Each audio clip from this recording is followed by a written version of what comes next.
ನಮಸ್ತೆ ಫ್ರೆಂಡ್ಸ್, ಎಲ್ಲರಿಗೂ ಮುಕ್ತ ಮನಸ್ಸು ವೇದಿಕೆಗೆ ಆತ್ಮೀಯವಾದ ಸ್ವಾಗತ. ಹಾಗೆ ನಮ್ಮ ಗುರುಗಳಾದ ಪತ್ರಿಜಿ ಗುರುಗಳಿಗೂ ಹಾಗೂ ನನ್ನ ಎಲ್ಲ ಗುರು ವೃಂದದವರಿಗೂ ನನ್ನ ಆತ್ಮಪೂರ್ವಕ ಪ್ರಣಾಮಗಳು. ಈ ದಿನ ನಾನು ಆಡಿಷಡ್ ವರ್ಗಗಳಲ್ಲಿ ಒಂದಾದಂತಹ ಕಾಮದ ಬಗ್ಗೆ ಹೇಳೋದಕ್ಕೆ ಇಷ್ಟಪಡ್ತೀನಿ. ಎಲ್ಲರೂ ಕಾಮ ಅಂತ ಅಂದರೆ ಒಂದು ಶೃಂಗಾರ, ಲೈಂಗಿಕತೆ ಅಂತ ತಿಳ್ಕೊಂಡಿದ್ದಾರೆ. ಅಫ್ಕೋರ್ಸ್ ಇರ್ಬೋದು, ಅದು ಸರಿಯಾದ ಅರ್ಥ. ಕಾಮ ಅಂತ ಅಂದರೆ ಬಯಕೆಗಳು, ನಮ್ಮ ಜೀವನದಲ್ಲಿ ಬರ್ತಕ್ಕಂತಹ ಬಯಕೆಗಳಿಗೆ ಕಾಮ ಅಂತ ಕರೀತಾರೆ. ಇದಕ್ಕೆ ಆಧ್ಯಾತ್ಮಿಕ ಶಾಸ್ತ್ರದಲ್ಲಿ ತುಂಬ ಉತ್ತಮವಾದ ಉದಾಹರಣೆಗಳ ಮೂಲಕ ತಿಳಿಸಿದ್ದಾರೆ. ಕಾಮ ಅಂದರೆ ಬಯಕೆಗಳು ಹೇಗಿರಬೇಕು ಅಂತ.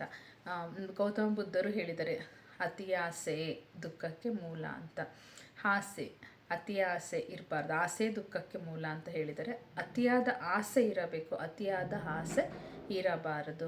ಈಗ ನಮ್ಮ ಜೀವನದಲ್ಲಿ ಆಸೆಗಳಿರಬೇಕು. ಯಾವುದೇ ಆಸೆಗಳಿರಲಿಲ್ಲ ಅಂತಂದರೆ ನಾವು ಮುಂದಕ್ಕೆ ಹೋಗೋದಕ್ಕೆ ಸಾಧ್ಯ ಇಲ್ಲ. ನಾಳೆ ಇದು ತೊಗೋಬೇಕು ಅನ್ನೋ ಆಸೆ ಇದ್ದರೆ ನಾವು ಅದಕ್ಕೆ ಎಫರ್ಟ್ ಹಾಕಿ ದುಡಿತೀವಿ. ಆದರೆ ಅಂಥ ಒಂದು ಆಸೆ ದುರಾಸೆಯಾಗಿ ಬದಲಾಗಬಾರದು. ಆಸೆಯಾಗಿದ್ದರೆ ಮಾತ್ರ ನಾವು ಅದನ್ನು ಗಳಿಸ್ಕೋಬೋದು, ನೆಮ್ಮದಿಯಾಗಿ ಅದನ್ನು ಒಂದು ಜೀವನದಲ್ಲಿ ನಡೆಸ್ಕೊಂಡು ಹೋಗ್ಬೋದು. ಆದರೆ ಅದನ್ನು ನಾವು ತಿಳ್ಕೊಳ್ಳೋದು ಹೇಗೆ, ಅದು ಅತಿ ಆಸೆನೋ ದುರಾಸೆನೋ ಅಂತ. ಅದಕ್ಕೆ ನಮಗೆ ಆಧ್ಯಾತ್ಮಿಕ ಜ್ಞಾನ ಅನ್ನೋದು ಬಹಳ ಮುಖ್ಯವಾಗಿರುತ್ತೆ ನಮ್ಮ ಜೀವನದಲ್ಲಿ. ಈ ಪ್ರಾಪಂಚಿಕ ಜ್ಞಾನದ ಜೊತೆಗೆ ಆಧ್ಯಾತ್ಮಿಕ ಜ್ಞಾನ ನಾವು ಜೊತೆಯಲ್ಲಿ ತೊಗೊಂಡು ಹೋಗಬೇಕು. ತುಂಬ ಜನ ತುಂಬ ತಪ್ಪಾಗಿ ತಿಳ್ಕೊಂಡಿದ್ದಾರೆ.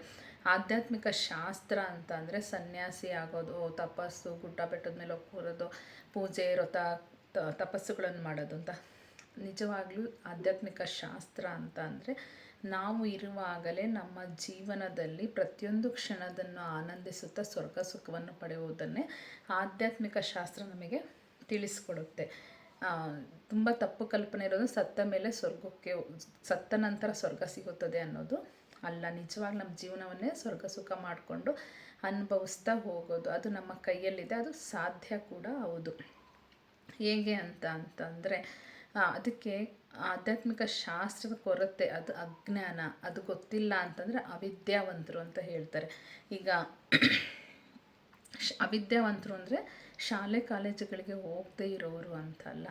ಒಂದು ಪದವಿ ಡಿಗ್ರಿ ಪಡೆದಿರ್ತಾರೆ, ಇಂಜಿನಿಯರಿಂಗ್ ಓದಿರ್ತಾರೆ, ಡಾಕ್ಟ್ರ್ ಆಗಿರ್ತಾರೆ, ದೊಡ್ಡ ದೊಡ್ಡ ಹುದ್ದೆಗಳಾಗಿರ್ತಾರೆ, PhD ಮಾಡಿಕೊಂಡು ಲಾ ಮಾಡಿಕೊಂಡು ಇರ್ತಾರೆ. ಎಷ್ಟೋ ಜನ ರಾಜಕಾರಣಿಗಳು,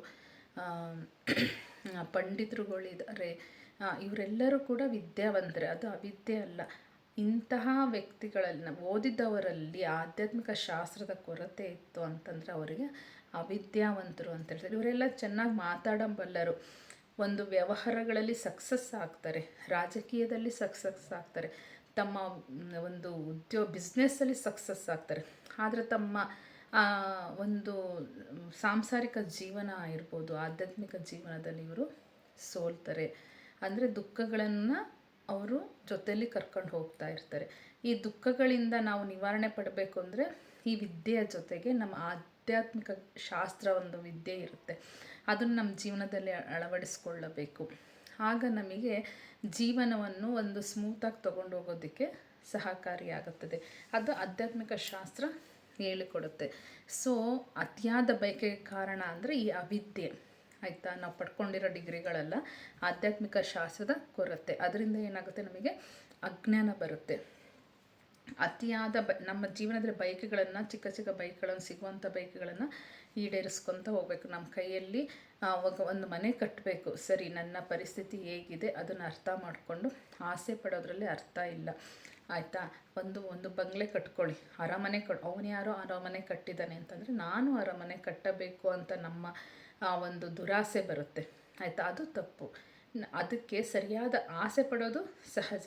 ಒಂದು ದುರಾಸೆ ಬರುತ್ತಲ್ಲ, ಅದನ್ನು ಸರಿಯಾದ ಕಾರಣವನ್ನು ಕೊಟ್ಟು ಆ ದುರಾಸೆಯನ್ನು ಕರಗಿಸ್ಕೊಳ್ಳಬೇಕು. ಅದು ಬರೋದ್ರಲ್ಲಿ ತಪ್ಪಿಲ್ಲ, ನಮಗೆ ಸಹಜ. ಎಂಥ ಆಸೆಗಳು ಬರೋದು ಸಹಜ. ಅದನ್ನು ಕರಗಿಸಿಕೊಳ್ಳೋದಕ್ಕೆ ಸರಿಯಾದ ಕಾರಣವನ್ನು ನಾವು ಕೊಡಬೇಕು. ಈ ಸರಿಯಾದ ಕಾರಣ ಕೊಡಬೇಕು ಅಂದರೆ ನಮಗೆ ಆಧ್ಯಾತ್ಮಿಕ ಜ್ಞಾನ ಇರಬೇಕು. ಅದಕ್ಕೆ ನೋಡಿ, ನಾವು ಚಿಕ್ಕಂದಿನಿದ್ದಾಗ ಒಂದು ಕತೆ ಕೇಳಿದ್ದೀವಿ, ದ್ರಾಕ್ಷಿ, ನರಿ ಮತ್ತು ದ್ರಾಕ್ಷಿಯ ಕತೆ. ಆ ನರಿ ಕಾಡಲ್ಲಿ ಹೋಗುವಾಗ ಒಂದು ದ್ರಾಕ್ಷಿ ತೋಟ ಕಾಣುತ್ತೆ. ಅದಕ್ಕೆ ದ್ರಾಕ್ಷಿ ಹಣ್ಣನ್ನು ತಿನ್ನಬೇಕಂತ ತುಂಬ ಖುಷಿ ಆಸೆ ಆಗುತ್ತೆ. ಸಹಜ ಅಲ್ವಾ, ನಮಗೆ ಆಸೆ, ಇದು ಸಹಜ ಆಸೆಗಳು, ಆಯಿತಾ. ಅದು ದ್ರಾಕ್ಷಿ ಹಣ್ಣನ್ನು ಕಿತ್ಕೋಬೇಕಂತ ಹೋಗಿ ಆ ತೋಟದೊಳಗಡೆ ಹೋಗಿ ತುಂಬ ಸಾರಿ ನೆಗೆಯುತ್ತೆ, ಜಿಗಿದು ಅದಕ್ಕೆ ಸುಸ್ತಾಗುತ್ತೆ. ಆದರೆ ದ್ರಾಕ್ಷಿ ಹಣ್ಣು ಮಾತ್ರ ಸಿಗೋದೇ ಇಲ್ಲ. ಆಗ ಅದೇನಂತ ಹೇಳ್ಕೊಳ್ಳುತ್ತೆ, ಆ ಆಸೆನ ಯಾವ ಥರ ಕರಗಿಸ್ಕೊಳ್ಳುತ್ತೆ ಅಂತಂದರೆ, ಈ ದ್ರಾಕ್ಷಿ ಹಣ್ಣುಗಳು ಹುಳಿಯಾಗಿವೆ, ನನಗೆ ಬೇಡ ಅಂತ ಹೇಳಿ ಹೊರಟು ಹೋಗುತ್ತೆ. ಇದು ನಮಗೆ ಹಿರಿಯರು ಕೊಟ್ಟಿರತಕ್ಕಂಥ ಒಂದು ಅದ್ಭುತವಾದ ಕಥೆ. ಇದೇ ಆಧ್ಯಾತ್ಮಿಕ ಶಾಸ್ತ್ರ. ಇದನ್ನು ನಮ್ಮ ಜೀವನದಲ್ಲಿ ನಾವು ಅಳವಡಿಸಿಕೊಳ್ಳಬೇಕು. ಅದಾಗಲಿ, ಈಗ ಒಂದು ಮನೇಲಿ ಬಗಲೆ ಮನೇಲಿ ಕಟ್ಟಿಸ್ಕೊಂಡಿರ್ತೀವಿ, ನಾವು ಕಷ್ಟಪಟ್ಟು ದುಡಿದು ಆ ಥರದ ಮನೆ ಕಟ್ಕೋಬೇಕಾಗಿತ್ತು ನಾನು ಅಂತ ಕೊರಗಿದ್ರೆ ಅದು ಅಲ್ಲಿ ಒಳಗಡೆ ಒಂದು ದುಃಖಕ್ಕೆ ಕಾರಣವಾಗಿರುತ್ತದೆ. ಈ ತರಹ ದುಃಖಗಳು ನಮಗೆ ಬೇಡ. ಆಧ್ಯಾತ್ಮಿಕ ಜ್ಞಾನ ಇದ್ದರೆ, ಈಗ ನರಿ ಕತೆ ಹೇಳಿದ್ವಲ್ಲ, ಅದು ಕರಗಿಸ್ತಲ್ಲ, ಆ ಥರ ಒಂದು ಕರಗಿಸೋ ನಮಗೆ ಶಕ್ತಿ ಬರುತ್ತೆ. ಸೊ ನಮ್ಮ ಜೀವನದಲ್ಲಿ ಪ್ರಾಪಂಚಿಕ ಜ್ಞಾನದ ಜೊತೆ ಆಧ್ಯಾತ್ಮಿಕ ಜ್ಞಾನ ಕೂಡ ಇರಬೇಕು. ಈ ಕಾಮನೆಗಳು, ಅತಿಯಾದ ದುರಾಸೆಗಳನ್ನು ನಾವು ಕರಗಿಸ್ಕೊಳ್ತಾ ಹೋಗಬೇಕು. ಅವುಗಳನ್ನು ಅದ್ಮಿಟ್ಕೊಂಡ್ರೆ ಅವು ನಮಗೆ ಒಂದು ದುಃಖಕ್ಕೆ ಕಾರಣವಾಗಿ ಕೊಡುತ್ತೆ. ನಮ್ಮ ಜೀವನದಲ್ಲಿ ಶಾಂತಿ ಇಲ್ಲದಾಗೆ ಮಾಡುತ್ತವೆ. ಇವನ್ನ ಅದ್ಮಿಟ್ಕೊಳ್ತಾ ಹೋದರೆ ಅದಕ್ಕೋಸ್ಕರ ಬೇರೆಯವ್ರ ಮೇಲೆ ರೇಗೋದು, ಅವ್ರನ್ನ ಕಾರಣ ಮಾಡೋದು, ಅವ್ರಗಳ ಜೊತೆ ಅವರ ಆಸೆ ಈಡೇರಲಿಲ್ಲ ಅಂದರೆ ಅವ್ರ ಜೊತೆ ಜಗಳ ಆಡೋದು, ಅವ್ರನ್ನ ದ್ವೇಷಿಸೋದು, ಈ ಥರದ ಒಂದು ಪ್ರವೃತ್ತಿಗೆ ತಿರುಗಿಕೊಳ್ಳುತ್ತೆ. ಸೊ ಆದ್ದರಿಂದ ಆ ಜ್ಞಾನ ನಮಗಿರಬೇಕು. ಇದಕ್ಕೆ ಯಾರೂ ಕಾರಣಕರ್ತರಲ್ಲ, ನಮಗೆ ನಾವೇ ಕಾರಣರಾಗಿರ್ತೀವಿ. ನಮಗೆ ಬೇಕಾದನ್ನು ಪಡೆದುಕೊಳ್ಳಬೇಕು. ಬೇಡ ಅಂತ ಅಂದರೆ ಅದನ್ನು ಸರಿಯಾದ ಕಾರಣ ಕೊಟ್ಟು ಅದನ್ನು ಕರಗಿಸಿಕೊಂಡಾಗ ನಾವು ಜೀವನದಲ್ಲಿ ನೆಮ್ಮದಿಯಾಗಿರ್ಬೋದು. ಜೀವನದಲ್ಲಿ ಬರ್ತಕ್ಕಂಥ ಪ್ರತಿಯೊಂದು ಕ್ಷಣ ಸುಖ ದುಃಖ ಎರಡು ತಿರುಗ್ತಾನೆ ಇರುತ್ತೆ, ಒಂದು ಚಕ್ರ ತಿರುಗದ ಹಾಗೆ.